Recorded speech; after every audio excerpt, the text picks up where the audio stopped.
This is an image of a wireless card that I will be inserting into a laptop like so. You'll see a green light up, and that means they're receiving the signal to and from the router that is located downstairs. I'll put this in the side, like this.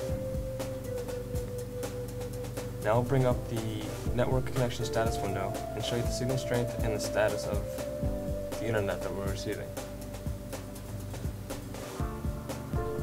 Here's a screen capture, and if you look closely, you can see the signal strength has 3 bars, and there's a little lock next to the 2 computer icons. That means it's a secure network. Now we'll take a walk down to the main hall and see where the receiver, the router is. This is the main router that was given to us by our cable company. This router sends and receives all information to and from the wireless card that was just shown. This is a screen capture of the desktop with the local area connector, and again you can see it's secured by that little padlock. The Dell icon right here is the Dell that was upstairs, and then this computer icon is the downstairs desktop that's located on the internet. Next, we will be going to my apartment, and I will show you another wireless device on my desktop.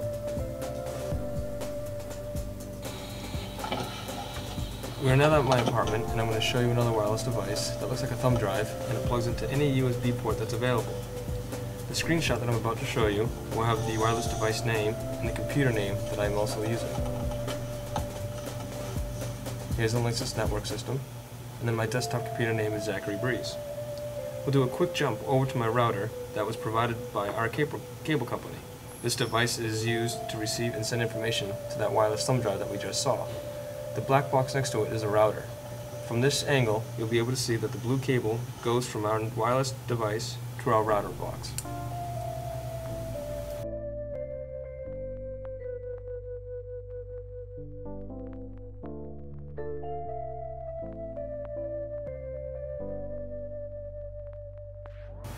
I will now show you a laptop that has a built-in wireless device that you can't see. With the screenshot, you'll be able to see that it is connected to the internet.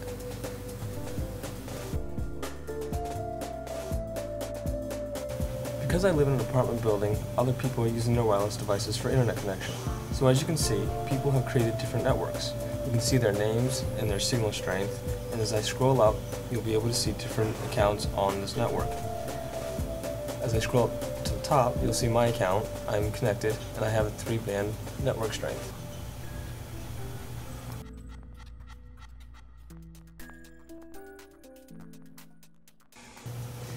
This device is another wireless device that people use to get onto the internet. From the back, you can see that the white cable plugs right into there, and then the other end of the white cable plugs into your jack on the wall.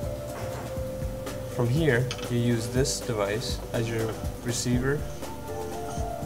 There's your antenna, and at the other end of this black cord, there's a USB port, and this USB port can be plugged into any computer USB port that's available.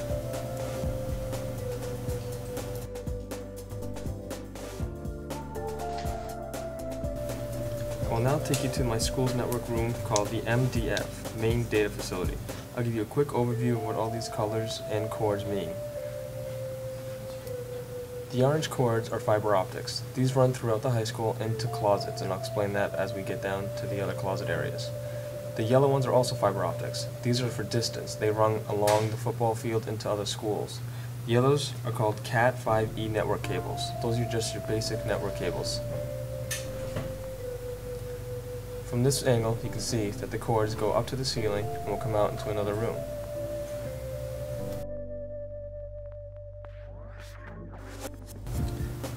This image is an image of networking switches. This is where the patch panels are located. These get patched into the local area network, also known as a LAN. This travels to the previous tower that I just showed you, which is the wide area network, known as a WAN.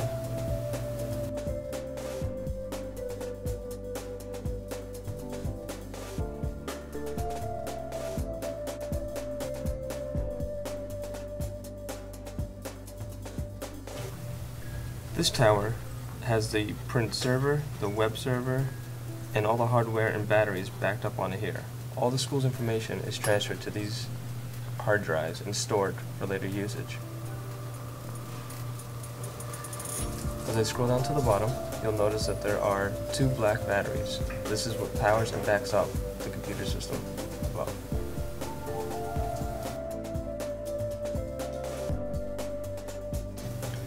We will now travel from the MDF room to an IDF room, which is Intermediate Data Facility. Each wing has one of these closets that carries an individual hub for that wing.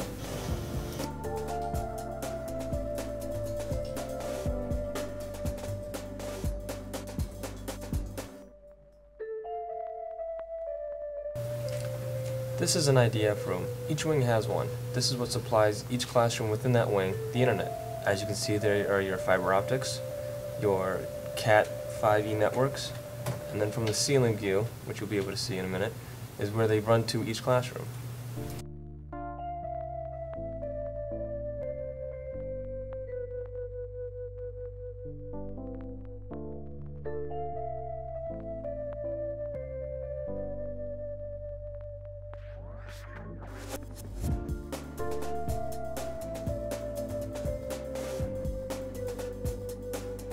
We will now walk from the IDF room to my classroom where I have 25 computers.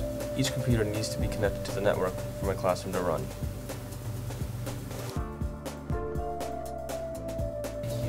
I will show you where the internets come out from. They come through the ceiling, across the beams, then they'll come down a metal pipe, which is where they're protected. From here, they are placed into each of these individual ports.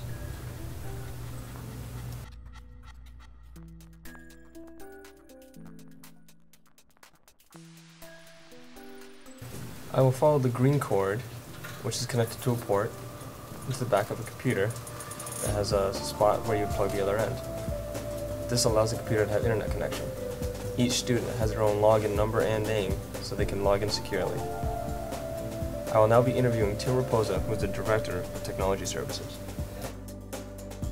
My name is Zachary Breeze, and I'm here with Timothy Raposa. He is the, what's your job title here? Director of Technology Services. Director of Technology Services. I have two questions, each with Section A and Section B answers possibly. First of all, what is the purpose of going wireless at Franklin High School, and what kind of outcome do you want to see with this procedure?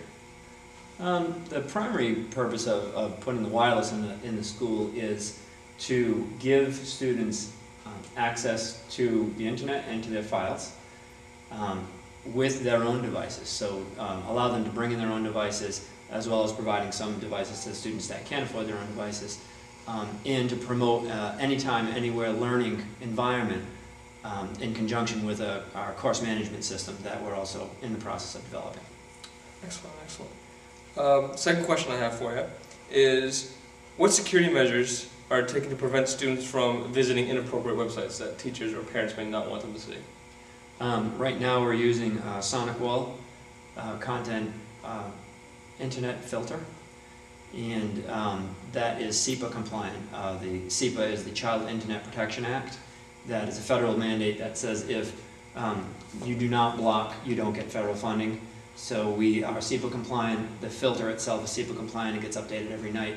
And in addition to that, we can also add and remove specific sites as well. So that is the main protection for going to inappropriate websites. Oh, great, awesome. Let's see. And also, what security measures are taken to prevent students from viewing other students' profiles or data that they may have? We use a Windows Active Directory network. Each student logs into our Windows network with their own username and profile, username and password.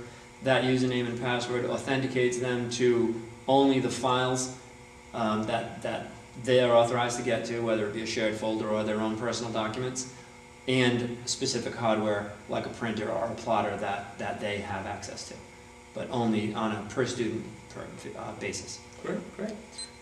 Those are all the questions today, so thank you very much. We appreciate it. My pleasure. And my name is Zachary Breeze. Hope you liked my video.